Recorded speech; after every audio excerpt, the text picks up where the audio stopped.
Research Affiliates is a research-intensive firm, probably the only $160 billion asset manager in the world that doesn't run money. We develop strategies and ideas. We partner with other organizations and make them available to the marketplace through distribution powerhouses like Invesco, PIMCO, Schwab, Legal & General, Irish Life, and the list goes on and on.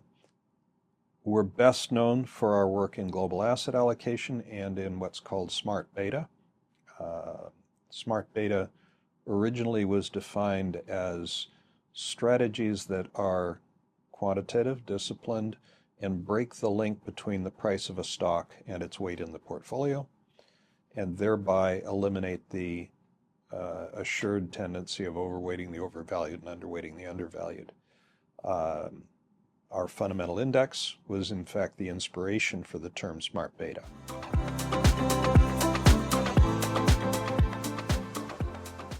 RAFI is about 120 to 130 billion of our 160 billion. It's our largest product by a goodly margin. It is, well, what is RAFI? RAFI looks at companies and asks, how big is the business? Not how big is its market capitalization, not how valuable is the stock. How big is the business? There's lots of ways of measuring that. You can do it on company sales as a percentage of the world, company profits as a percentage of worldwide profits, book value as a percentage of all companies' book value, dividends plus buybacks as a percentage again of the world. Gives you 4 different percentage scales for the business. You can just average the 4 and say this is about how big the business is. And if it's big enough, we'll put it in the index and we'll weight it by the size of the business, not by its market value. In so doing, you wind up with growth companies trading at premium multiples get reweighted down to their economic footprint. NVIDIA is the largest market cap company in the world, but it's not even in the top 10 in terms of the size of its book of business in the US. So we would give it that slightly below top 10 weight. Companies trading at deep discounts are reweighted up. Now, critics will say, but these are better companies, these growth stocks, and these are troubled companies. Yeah, we know that. We understand that. But the market knows that too, and it's in the price. So if it's in the price, the growth stocks will only win if they exceed lofty expectations. The value stocks will only lose if they fall short of bleak expectations. So it's harmless to reweight to the size of the business. The beauty is that you then get a rebalancing alpha. If a company soars and its underlying fundamentals don't, you're going to be trimming it. If it tanks and its fundamentals don't, you're going to be topping it up. That constant rebalancing is the source of incremental return. So this idea has been embraced all over the world. It does have a very stark value tilt, but unlike conventional value indexes, it has a rebalancing alpha that's worth 2 to 3% per annum. So when measured relative to the value indexes, RAFI historically, all over the world, has a relentless alpha. It wins. It's been live for 20 years. Globally, it's 1 in 15 out of 20 years by 2 to 2.5% a year, with only 2 to 2.5% volatility around that.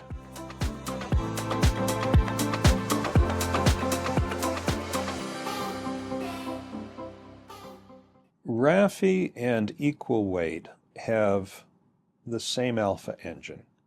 It's rebalancing. It's contra-trading against the more extravagant price moves that companies make. If a stock soars, we trim it, so does equal weight. The difference is equal weight pays no attention to the size of the business. It's only a question of, is the stock in the index? If so, it gets an equal weight. So the Magnificent Seven in an S&P 500 equal weighted index gets a 1.4% weight, 7 out of 500. Yikes. These are big, successful businesses. Their market capitalization weight is something in the neighborhood of 33%. A third of the US stock market is 7 companies. Wow. And they get 1% weight in the equal weighted index. So the equal weight index has a very deep value bias and a very deep small cap bias. It does have that rebalancing alpha, which is wonderful, but when value is getting savaged and small cap is getting savaged, equal weight will be getting savaged. RAFI weights companies according to how big they are. Apple is one of the 5 largest businesses in the world by most measures. NVIDIA is in the second 20. It's a big business. It's not a ginormous business. Microsoft is one of the 5 largest businesses in the world. These are big businesses. Fundamental index will weight them according to the size of the business. And so fundamental index has about 18% of the portfolio in the so-called Magnificent Seven. Cap weight has about twice that. And so we're underweight those stocks. We're not almost out of them like equal weight is. Here's a fun fact. One of our distribution partners, Invesco, has an ETF for RAFI and an ETF for S&P 500 equally weighted. Both of them available in the UK as ETFs here. And the RAFI ETF has outperformed the S&P 500 equal weight portfolio in the last 5 years by 2,500 basis points. It's a higher fee. It's 19 basis points more expensive. So you have to pay 19 basis points more to get 2,500 basis points more performance in 5 years. What a shame.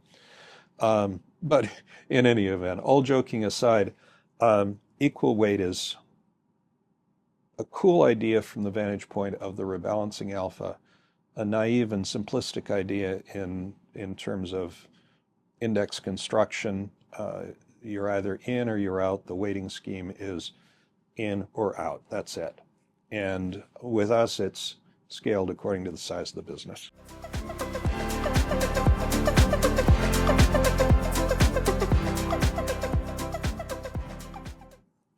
Thank you for asking that.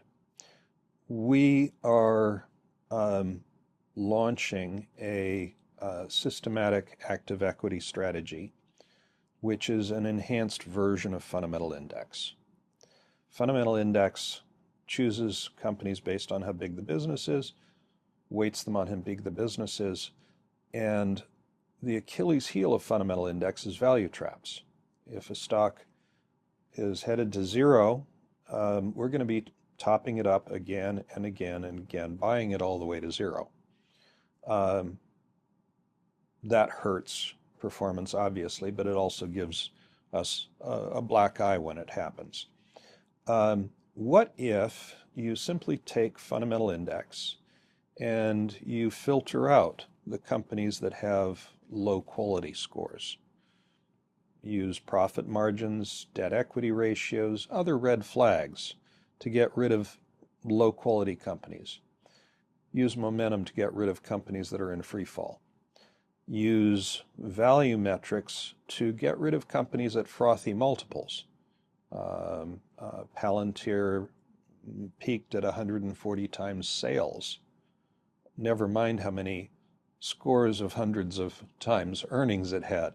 If you're over 100 times sales, it's hard to imagine how you'll ever get your money back. And so RAFI includes Palantir, but at a very small weight.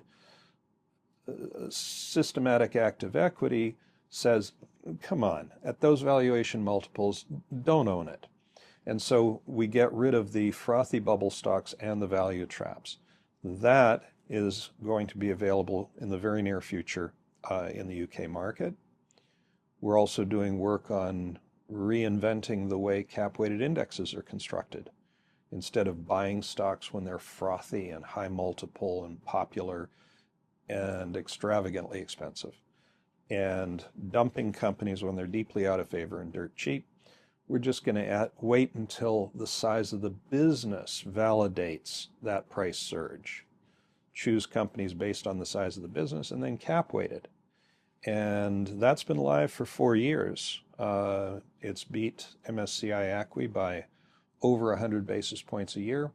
with shockingly tight tracking error because it's still cap weighted. It has 95% overlap. We're also launching a new approach to growth investing there's this stupid narrative in our investing community that growth and value are two sides of the same coin. Value is cheap, growth is expensive. No, that's stupid. Value is cheap, yeah, I get it, that's fair. Growth is growth. Don't you want to make sure that it's a growth stock, not just that it's an expensive stock? If you choose companies based on objective measures of how fast they're growing, and then you cap weight it, you wind up with performance that is, going back 50 years, 150 basis points a year better than the cap weighted growth indexes. Because you're not embracing slow growing expensive companies. And if you then fundamentally weight those companies, now you're adding 3% per annum going back 50 years.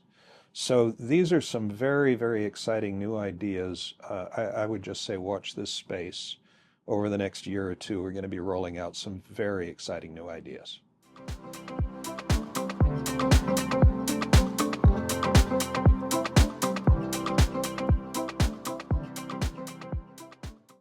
At the moment, the best way to access us is to invest in the enhanced version of fundamental index, the systematic active equity. So these are strategies, the RAFI strategies have been around for a very long time. They're shockingly small because value has been out of favor for a very long time. But when value comes roaring back, these will be the place to be.